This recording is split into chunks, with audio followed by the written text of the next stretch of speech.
Hello दोस्तों, एक बार फिर स्वागत है आपका हमारे चैनल पर। मेरा नाम है वरुण और हम बात कर रहे हैं संविधान की। तो संविधान में हमने उच्च न्यायालय की बात कर ली थी, अभी उच्च न्यायालय से संबंधित तथ्यों की भी बात कर ली थी, मतलब वो 25 उच्च न्यायालयों के बारे में बात कर ली थी कुल मिला के।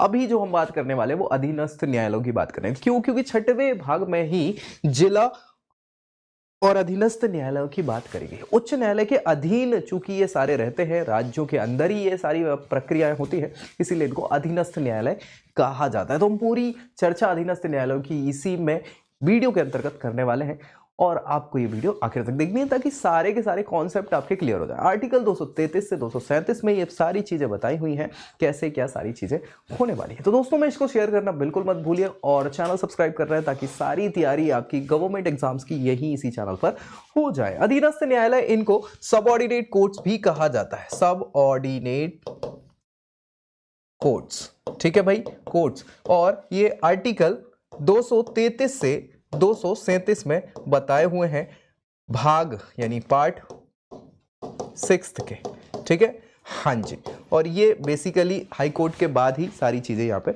बताई हुई। तो अधीनस्थ न्यायालय मतलब अधीन है, अधीन स्थित न्यायालय, जिसको अधीनस्थ बोल देते हैं। किसके अधीन है ये हाई कोर्ट के अधीन होते हैं। हाई कोर्ट मतलब वो संबंधित राज्य के प्रमुख कोर्ट के अधीन ये काम करते हैं, उनके हिसाब से सारी चीजें चलती हैं, देखरेख चलते हैं, इसीलिए इनको अधीनस्थ न्यायालय कहा जाता है।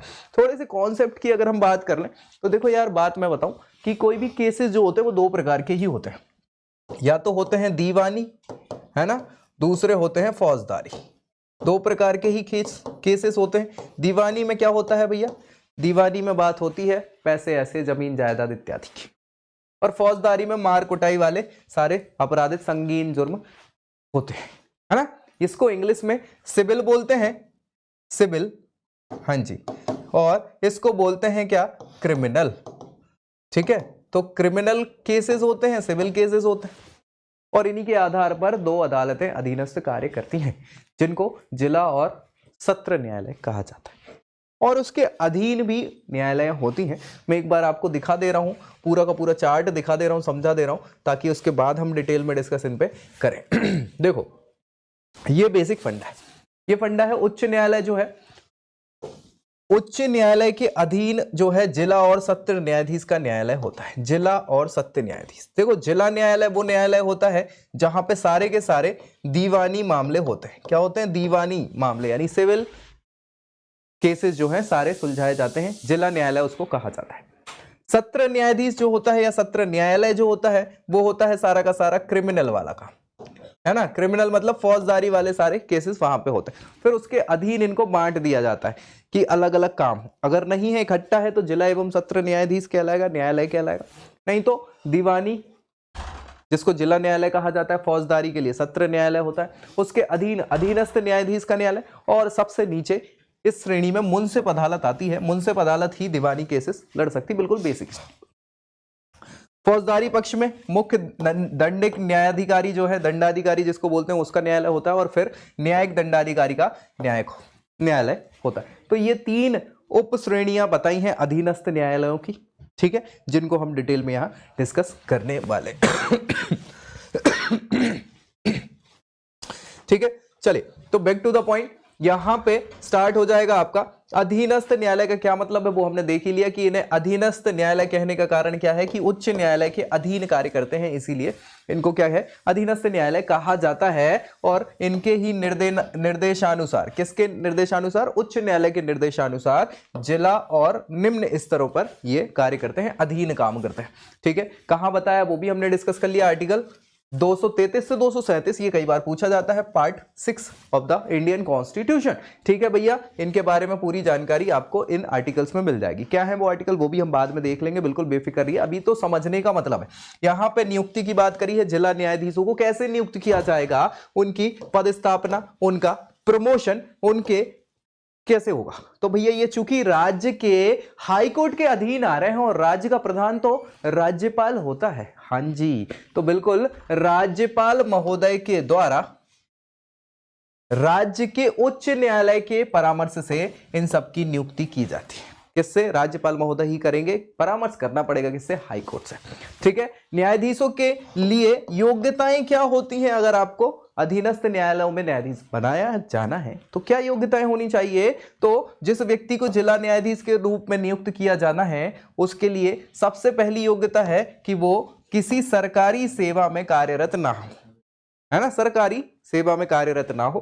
दूसरा, कम से कम 7 सालों तक उन्होंने क्या किया हो, अधिवक्ता का काम किया हो, एडवोकेट रहे हो, 7 वर्षों का अनुभव होना चाहिए और उच्च न्यायालय के द्वारा सिफारिश की जानी चाहिए, तब जाके उनको क्या है, बनाया जा सकता है अधीनस्थ न्यायालय में न्यायाधीश।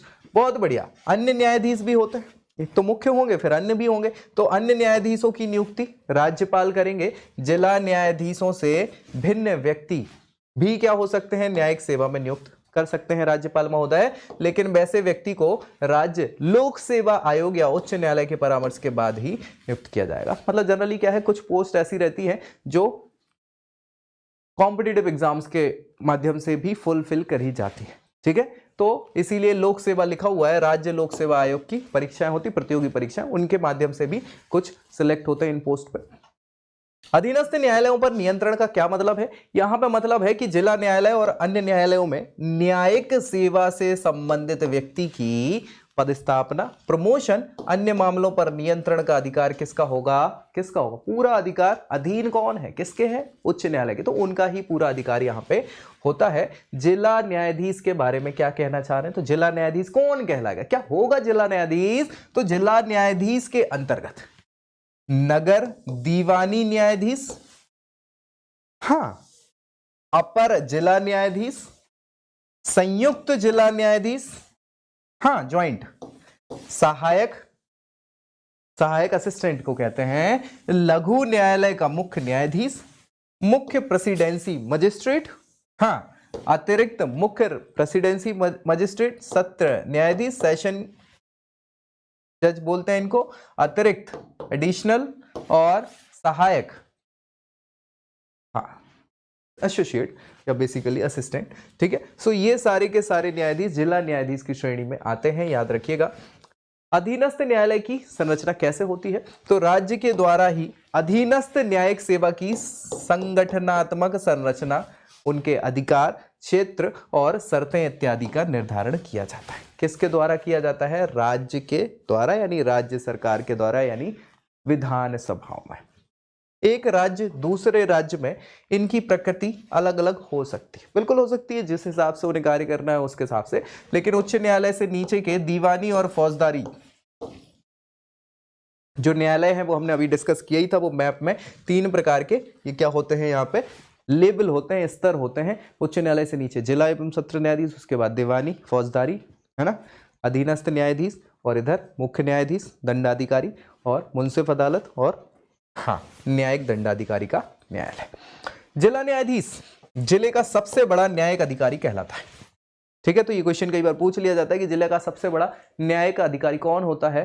तो डिस्ट्रिक्ट मजिस्ट्रेट इसको कहा जाता है, बिल्कुल डीएम, और उसे सिविल और आपराधिक मामलों में मूल और अपीलीय क्षेत्राधिकार प्राप्त है। यानी मूल जैसे सबके लिए थे, सुप्रीम कोर्ट के लिए मूल क्षेत्राधिकार थे, हाई कोर्ट के लिए थे, वैसे ही जिले के मूल क्षेत्राधिकार किसके पास हैं? उसी जिले न्यायाधीश के पास होते हैं। और नीचे वाले अदालतों के आपराधिक अपीलीय मामले भी सुन सकते हैं, तो अपीलीय क्षेत्राधिकार भी इनके पास होते हैं। जिला न्यायाधीश सत्र न्यायाधीश भी होता है ना। और जब वह दीवानी मामलों की सुनवाई करेगा तो जिला न्यायाधीश उसको कहेंगे, और अगर वो फौजदारी सुनने लग जाएगा तो उसको क्या है? सत्र न्यायाधीश कह दिया जाता है। इसी के कारण कोर्ट्स भी वैसे ही होते हैं, जहां पे दीवानी मामले लड़े जाते हैं उसको डिस्ट्रिक्ट कोर्ट कहा जाता है, और जहां पे क्रिमिनल केसेस लड़े जाते हैं उसको सेशन कोर्ट कहा जाता है। बिल्कुल, जिला न्यायाधीश के पास न्यायिक और प्रशासनिक दोनों प्रकार की शक्तियां होती है डिस्ट्रिक्ट मजिस्ट्रेट के पास, और उसके पास जिले के अन्य सभी अधीनस्थ न्यायालयों का निरीक्षण करने की भी शक्ति होती है। साथ ही साथ उसके फैसले के विरुद्ध आप कहां जा सकते हैं? केवल हाई कोर्ट में ही जाओगे, उसके ऊपर तो वही है, तो हाई कोर्ट में ही अपील कर सकते हैं। और जिला न्यायाधीश को अपराधी को उम्र कैद से लेकर मृत्यु दंड देने तक का अधिकार होता है। अब लेकिन मृत्यु दंड अगर दे दिया तो फिर वो अपील में जाता ही है जनरली। हालांकि उसके द्वारा दिए गए मृत्यु दंड पर तभी अमल किया जाता है, कब? जब राज्य का उच्च न्यायालय बोल दे कि हाँ भैया सही फैसला है, अनुमोदन कर दे, नहीं तो मृत्यु दंड उसको नहीं दिया जा सकता। जिला सत्र न्यायाधीश के नीचे दीवानी मामलों के लिए अधीनस्थ न्यायालयों का न्यायालय होता है और फौजदारी मामलों के लिए मुख्य दंडाधिकारी, न्यायिक दंडाधिकारी का न्यायालय हो जाता है। उसके बाद अधीनस्थ न्यायालयों को दीवानी याचिका यानी सिविल सूट, इनके संबंध में बहुत सारी शक्तियां प्राप्त होती हैं। किसको? अधीनस्थ न्यायालय को। शुरुआती स्तर वही है और मुख्य न्यायिक दंडाधिकारी फौजदारी मामले की सुनवाई करता है और 7 वर्ष तक के कारागार को दे सकता है। किसी को सजा के तौर पर ज्यादा से ज्यादा 7 साल की सजा सुना सकता है, उससे ज्यादा नहीं सुना सकता। सबसे निचले स्तर पर दीवानी मामलों के लिए मुंसिफ न्यायालय होता है और फौजदारी मामलों के लिए सत्र न्यायाधीश का न्यायालय होता है। मुंसिफ न्यायालय सीमित कार्य क्षेत्र है इनका, लेकिन छोटे दीवानी मामलों पर वह निर्णय दे सकता है। साथ ही साथ सत्र न्यायाधीश की बात करें तो वो भैया जिनमें 3 साल तक के कारावास की सजा है, ऐसे केसेस सुन सकता है। तो 3 साल, 7 साल, मृत्युदंड या आजीवन कारावास और फिर उसके बाद हाई कोर्ट, सुप्रीम कोर्ट। तो ये सारी की सारी व्यवस्थाएं यहां पे कही हुई हैं। अब क्या है, छोटे छोटे जिले हैं लेकिन कुछ बड़े बड़े जिले भी हैं, महानगर जिनको कहा जाता है। तो महानगरों में दीवानी मामलों के लिए नगर सिविल न्यायालय का मुख्य न्यायाधीश और फौजदारी मामलों के लिए महानगर न्यायाधीश का न्यायालय होता है। ठीक है, कहां की बात चल रही है? महानगरों के लिए बात चल रही है, जिनको हम मेट्रो सिटीज कहते हैं।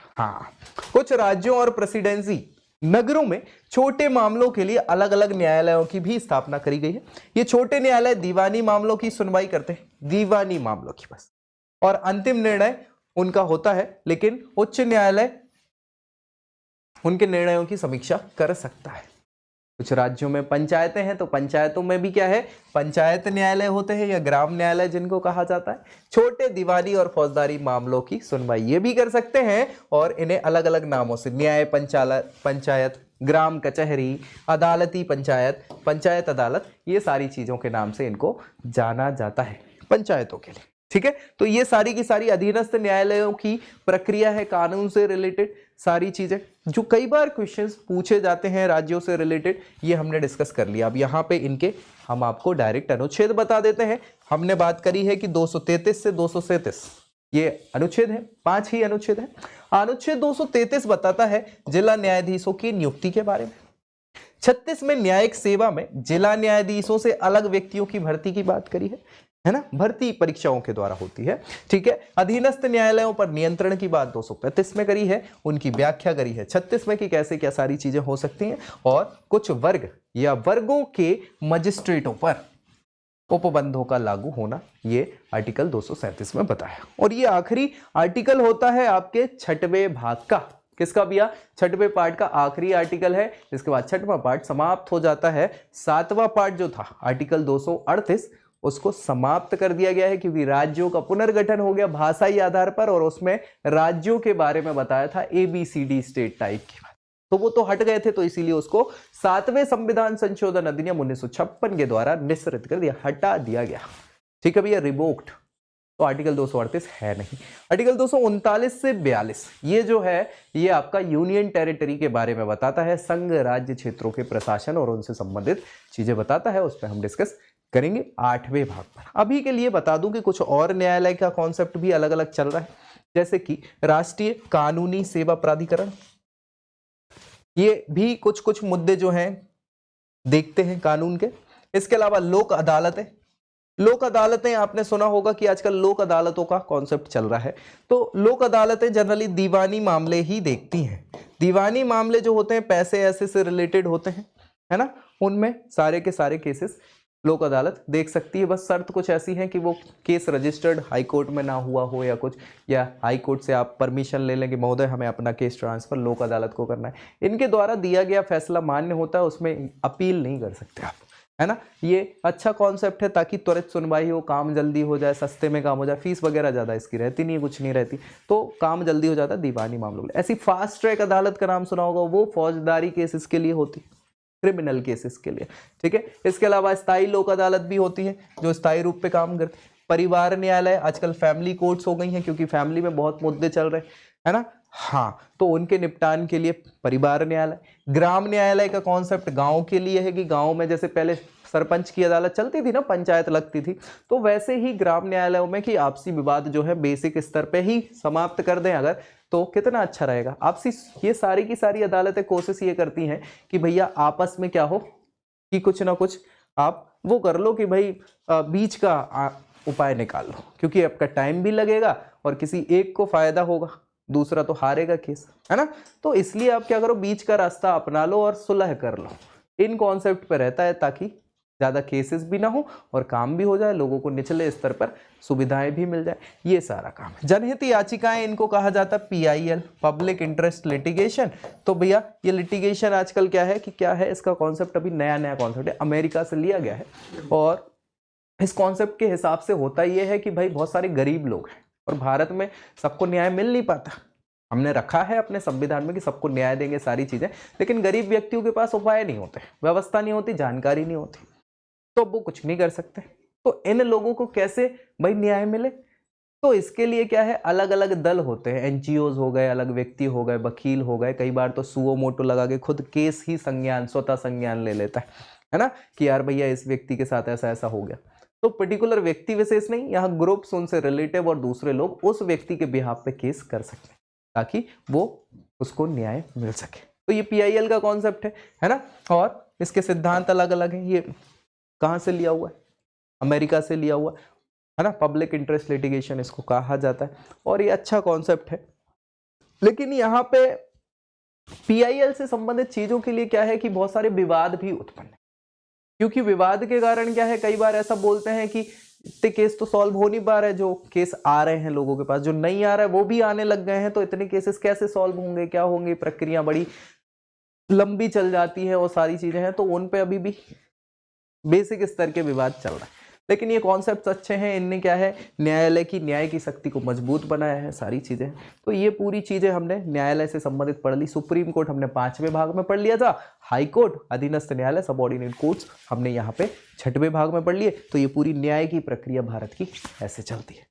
बाकी कुछ डाउट्स अगर बचे हों तो कमेंट कर दीजिएगा ताकि उनको रिजॉल्व किया जा सके, और दोस्तों में इसको शेयर करना बिल्कुल मत भूलिएगा ताकि उनका भी भला हो जाए, और चैनल सब्सक्राइब करना है ताकि सारी तैयारी आपकी गवर्नमेंट एग्जाम्स की यहाँ GS से रिलेटेड यहीं इसी चैनल पर हो जाए। अब अगले वीडियो में हम डिस्कस किसका करेंगे, 8वें भाग का डिस्कस करेंगे हम, हाँ, केंद्र शासित प्रदेशों के प्रशासन, और उस पर डिस्कस करेंगे। तो मिलेंगे अगले वीडियो में, तब तक के लिए जय हिंद।